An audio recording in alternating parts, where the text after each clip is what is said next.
All right, so we just dealt with we just dealt with C and dealt with B. And I was like, well, let's not just go to A yet. Let's go ahead and talk about putting both C and B together and graphing that out and everything. So we get these first three steps all together working in one problem. Okay, okay, okay. Yes, ma'am, yes, sir. All right, so for example 3, we're going to do the same exact instructions that we had for examples 1 and 2. We're going to tell the parent function, list the transformations, and then graph it. All right, so with that, looking at our function, we have x plus 4 minus 3. For some reason, people like to combine terms and do extra random stuff. Don't do that. All we're going to do is look at it. This right here, there's no number right here. So it's understood to be 1. It's 1. If you look back at all your functions there that had no numbers on it, which one of those functions actually had an x with no number for an exponent? And you're all saying it. I know you are. I know you are. It's linear, Mr. Hall. You're right. So linear function is just x. It's understood to be x to the first power, but it's just x. All right. So with it, let's go and take a look at our transformations. What's going on from here? Let's look at this. All right. So going from left to right, just to do that, you can go any way you want to. It doesn't really matter as long as you have them all. All right. So here we have a b right here. It's positive. So that means here, instead of us going to the right 4, we're going to go to the left. And then for 3, we know this is on the outside, so this is C. That means we're going to go down 3. So you can write it in word form, or you can write it in with symbols like this. It's up to you. I'm going to do both of them in these videos, so just be prepared for it. I do both. All right, so here, that's the only two transformations that are happening. So let's go ahead and look at the graph. So here we're going to set up. We're going to we're going to do this part here. So we're going to graph the parent graph with a dotted line. But again, when we label everything, we're going to go with the highest number. So here the highest number is 4. So we're going to go with that. So everything's going to go 4. 1, 2, 3, 4. 1, 2, 3, 4. 1, 2, 3, 4. 1, 2, 3, 4. Label it. Makes life so much easier. Makes more sense. All right. So with this, we're going to do the parent graph. And if you have your parent graph already for linear, you know that it goes like this. It's a diagonal line. Just like that. Easy, simple, not hard, Mr. Hall. We got this. All right. So the next thing is step 2, where it says we're going to move the parent graph. So in other words, move this green graph either up or down. And at this time, we're going to go down 3 because that's what it said up here. We're going to go down 3. So here, we're going to take from the origin. We're going to go down 1, 2, 3, right there. Not going to put a dot yet because we haven't finished it. All right. And then now, step 3 says, okay, move step 2 graph left to right. So in other words, we moved it down here, and we're going to now move it left to right. And so here, we said we're going to go to the left because it's positive 4 up there. Opposite of what you think. So here, if we're going to go 4, we're going to go over 1, 2, 3, 4. Right there. All right. And then we're going to go ahead and finalize it by just doing the actual diagonal line.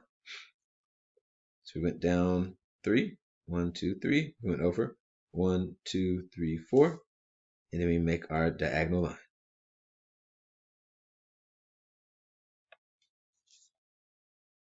And just do your best on it. Don't have to be perfect, but just diagonal.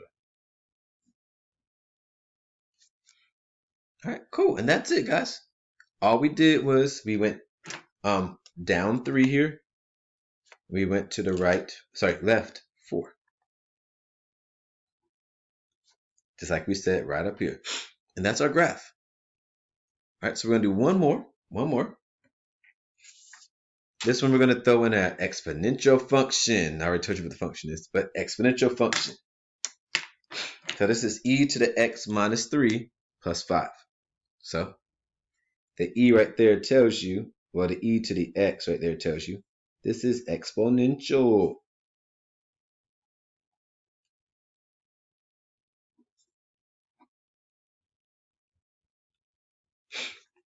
All right, and so with this, we talked about b when we had an exponential function. So we know b, the inside part is right here. That's inside this function. So it's negative.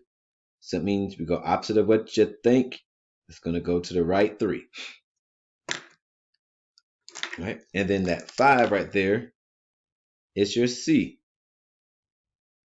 And this one's going to go up 5.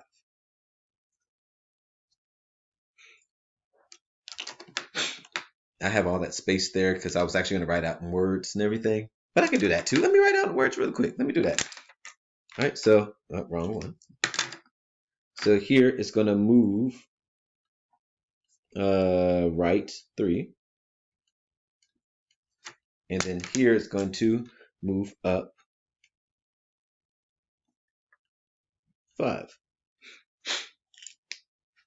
All right, cool. We're good on that. We got it. All right, so now let's go ahead and graph this out. Let's graph this bad boy out here. So graphing our parent graph out here. And in here, it says 5. So we could go in 5 in all directions, but the way this is graphed out, like it's not going to be 5 in all directions. So we're going to fit as much as we can. So I got 5 there. 5 there.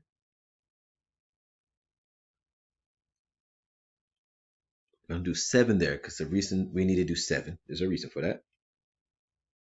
All right, we're going to label 2, 4, and 2, 4, negative, 2, 4, 6.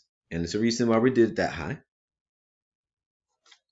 All right. Now, the biggest part about this is we said we're going to do the parent graph.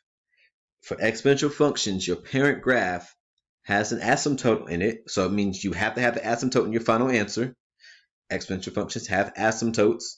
And then also it goes through a certain point. So we're going to do that. So here, our asymptote comes here.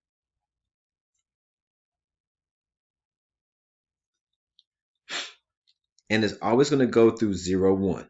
The parent graph always goes through 0, 1. No matter what, always goes through 0, 1. All right, so my parent graph here does not touch the x-axis. Gets close to the x-axis but doesn't touch it. Then it goes up exponentially.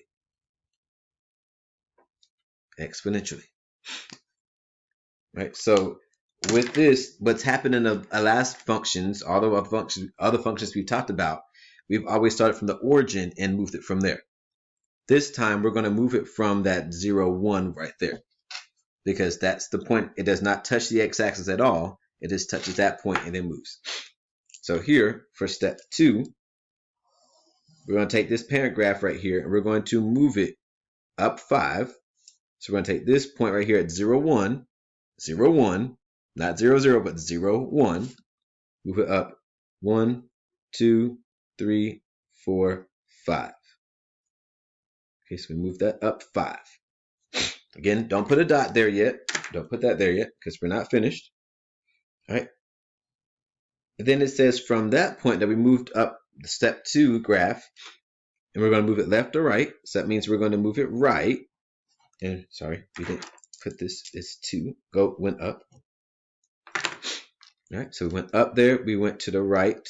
We're going to go to the right 3. So here, 1, 2, 3. So 3 is right here.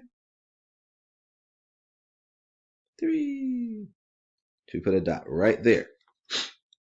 All right. Now, before we actually go into graphing out the actual curve thingy right here, the asymptote has to come first.